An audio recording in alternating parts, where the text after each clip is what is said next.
இப்போ ஒரு ப்ரைஸ் வைக்கிறாங்க அப்படின்னா அதுக்கு ஒரு டிஸ்கவுண்ட் கொடுத்துருப்பாங்க. நெக்ஸ்ட் நம்ம இன்னும் வந்து குறைக்கிறோம் அப்படிங்கும்போது தான் ரெண்டாவதா இன்னொரு டிஸ்கவுண்ட் அந்த ரேட்ல அப்ளை பண்ணுவாங்க.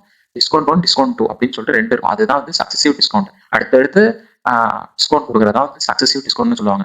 இதுக்கு வந்து ஃபார்முலா என்னன்னா எம்பி, அதாவது மார்க்கெட் ப்ரைஸ் கூட into 1 minus discount 1/100 into 1 minus discount 2/100. இதுதான் வந்து நமக்கு ஃபார்முலா. மார்க்கெட் ப்ரைஸ் வந்து 1200 கொடுத்தாங்க. டிஸ்கவுண்ட் வந்து ஃபர்ஸ்ட் சக்சசிவ் டிஸ்கவுண்ட் வந்து 10%, நெக்ஸ்ட் வந்து 15% கொடுத்துட்டாங்க. மார்க்கெட் ப்ரைஸும் நமக்கு இங்க கொடுத்துட்டாங்க ஆல்ரெடி 1200. ஃபர்ஸ்ட் டிஸ்கவுண்ட் 10% கொடுத்துருக்காங்க. இப்போ நம்ம என்ன பண்ணணும்னா ஃபர்ஸ்ட் மார்க்கெட் ப்ரைஸ்ல 10% ஆஃப் எவ்வளோ அப்படின்னு சொல்லி கண்டுபிடிக்கணும். 10% ஆஃப் 1200 வந்து எவ்வளோன்னு கால்குலேட் பண்ணணும். இப்போ பெர்சன்டேஜ் எப்படி இருக்கும்? 1200 இன்டூ 10% ஆர் 10 டிவைட் பை பெர்சன்டேஜுக்கு 100 பண்ணோம்னா நமக்கு கேன்சல் பண்ணோம்னா 120 அப்படின்னு சொல்லிட்டு 10% நமக்கு எவ்வளோ கிடைச்சிரும். இப்போ ஃபர்ஸ்ட் ப்ரைஸ் டிஸ்கவுண்ட் பண்ணனதுக்கு அப்புறம் எவ்வளோ அப்படின்னு சொல்லிட்டு பார்க்கணும். இப்போ ஸ்டார்டிங்ல நமக்கு 1200 கொடுத்துட்டாங்க. ஆஃப்டர் ஃபர்ஸ்ட் டிஸ்கவுண்ட் 120 வந்துச்சா? இப்போ 1200 மைனஸ் 120 பண்ணோம்னா 1080 அப்படின்னு சொல்லிட்டு நமக்கு கிடைக்கும். இதுதான் வந்து ஃபர்ஸ்ட் டிஸ்கவுண்ட்டுக்கு பண்ண answer, final answer. Next second discount வந்து 15% கொடுத்துட்டாங்க. இப்போ இந்த 15%ங்கிறது ஒண்ணுமே இல்லை. இந்த 1080ல வந்து இந்த 1080 வந்து ஆஃப்டர் டிஸ்கவுண்ட் அப்புறம் இதுவே வந்து நமக்கு 100% அப்படின்னு சொல்லி எடுத்துக்கோங்க. இந்த 100%ல திரும்ப இந்த 15% வந்து டிஸ்கவுண்ட் பண்ணணும்.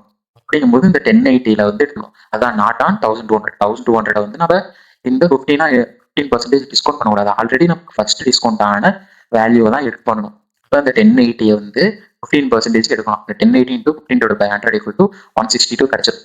இப்போ இங்க எப்படி மைனஸ் பண்ணுமோ அதே மாதிரியே இந்த 1080ல தான் வந்து மைனஸ் 162 பண்ணணும். அதுதான் நமக்கு 918. இது வந்து ப்ராக்டிஸ் ப்ரொசீஜர்லேயே இதை வந்து நம்ம டீப்பாக எக்ஸ்பிளைன் பண்ண போறோம். நெக்ஸ்ட் ஷார்ட்கட் மெத்தட் ஒன்று இருக்கு. அதாவது செல்லிங் ப்ரைஸ் இருக்கு. செல்லிங் ப்ரைஸ்ல 1200 இதுதான் கொஸ்டின்ல மார்க்கெட் ப்ரைஸ் கொடுத்தாங்க. இந்த 0.9 0.85 வந்தது ஒண்ணுமே இல்லை.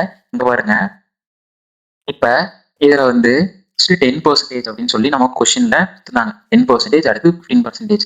இப்ப இங்க வந்து 1 மைனஸ் 10% 10 டிவைட் பை 100 பண்ணோம்னா நமக்கு 0.9 அப்படின்னு சொல்லிட்டு ஆன்சர் வரும். இதுதான் வந்து 10%க்கானது. இது வந்து 1 மைனஸ்ல தான் வந்து நம்ம எடுக்கணும். இது வந்து ஒரு ஷார்ட்கட்டான மெத்தட் இந்த ரெண்டுமே.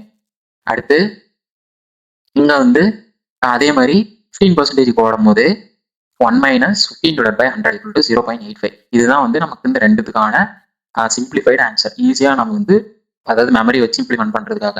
இந்த 1200ல ஃபர்ஸ்ட் 10% அப்ளை பண்ணும்போது 0.9 கிடைக்கும். அதான் 1080 இந்த 1080ல வந்து நம்ம என்ன பண்ணணும்னா இங்க 15% அப்ளை பண்ண இந்த ஆன்சர் வந்து இங்க சப்ஸ்டியூட் பண்ணணும். இப்போ 0.85 வரும். இதை மல்ட் பண்ணோம்னா 918 அப்படின்னு சொல்லிட்டு வரும். ஃபைனல் செல்லிங் பிரைஸ் நமக்கு எவ்வளோ? 918 அப்படின்னு சொல்லிட்டு கிடைக்கும்.